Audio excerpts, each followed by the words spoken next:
లగ్గారం గ్రామ పరిధిలోని survey number 498లో గల 21 ఎకరాల 31 గుంటల అసైన్ భూమిని సాగు చేసుకుంటున్న దళిత రైతులకు ప్రభుత్వం మరియు సంబంధిత అధికారులు న్యాయం చేయాలని నవభారత్ నిర్మాణ్ యువసేన వ్యవస్థాపక అధ్యక్షుడు తెలంగాణ యోజన సంఘాల సమితి రాష్ట్ర ప్రధాన కార్యదర్శి మెట్టు శ్రీధర్ శనివారం బాధిత రైతులతో కలిసి భూములను సందర్శించి వారి సమస్యల్ని తెలుసుకున్నారు. ఈ సందర్భంగా మాట్లాడుతూ గత 4 దశాబ్దాలుగా పేద దళిత రైతులు ఈ భూమిని సాగు చేస్తూ తమ కుటుంబాల జీవన ఆధారంగా కొనసాగిస్తున్నారని తెలిపారు.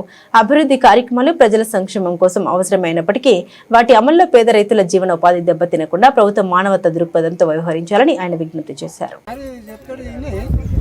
మాకు 60-70 సంవత్సరాల నుంచి కబ్జాలు ఉన్నామన్నా మేము 4 బావులతో ఉన్నాము. కాలుష్యం వస్తే పట్టణాలు మాడిపోయినాయి. ఏమీ రాలేదు, మాకు ఏం లేకుండా మొత్తం గింజలు ముత్తరాలు కూడా రంధ్రాలు పడిపోయినాయి.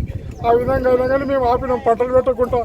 ఇప్పుడు ఏదో అని కాలుష్యం వచ్చిందని కొంత మళ్ళీ చేసినాము, పంటలు పెట్టుకుంటున్నాము. ఇప్పుడు కూడా మరి మేము ఏం చేయాలి? ఇప్పుడు మమ్మల్ని అయితే చేసినాం, మాకు ఎలాంటి చెప్పకుండా కూడా మమ్మల్ని చేస్తున్నారు అంటే మేము ఏం చేస్తాం? ఇప్పుడు మమ్మల్ని ఎలాంటి పర్మిషన్ ఇవ్వకుండా మమ్మల్ని తెలంగాణకు వచ్చి మొత్తం సాఫ్ చేస్తుంటే మేము ఏం చేయాలి? ఇప్పుడు మేము ఏం చేయాలి సార్? ఇప్పుడు మేము ఎక్కడ వాళ్ళు చెప్పు, మాకు భూములు లేవు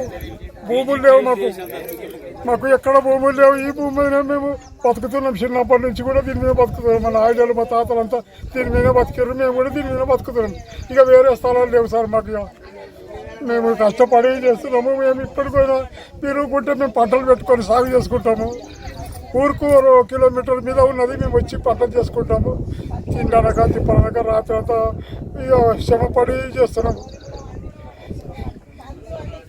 వాళ్ళ పెద్దల మీద ఉంటేనేమో కానీ మాకైతే ఏం ఆధారం లేదు సార్ ఇప్పుడు మేము చేసుకోవడానికి. ఇప్పుడు దీనికి తప్ప వేరేది లేదు. ఇక ఎవరికి కూడా దీని మీద ఉండొద్దు. మేము గడి చేసుకొని బతుకుతాము, చేస్తాము సార్.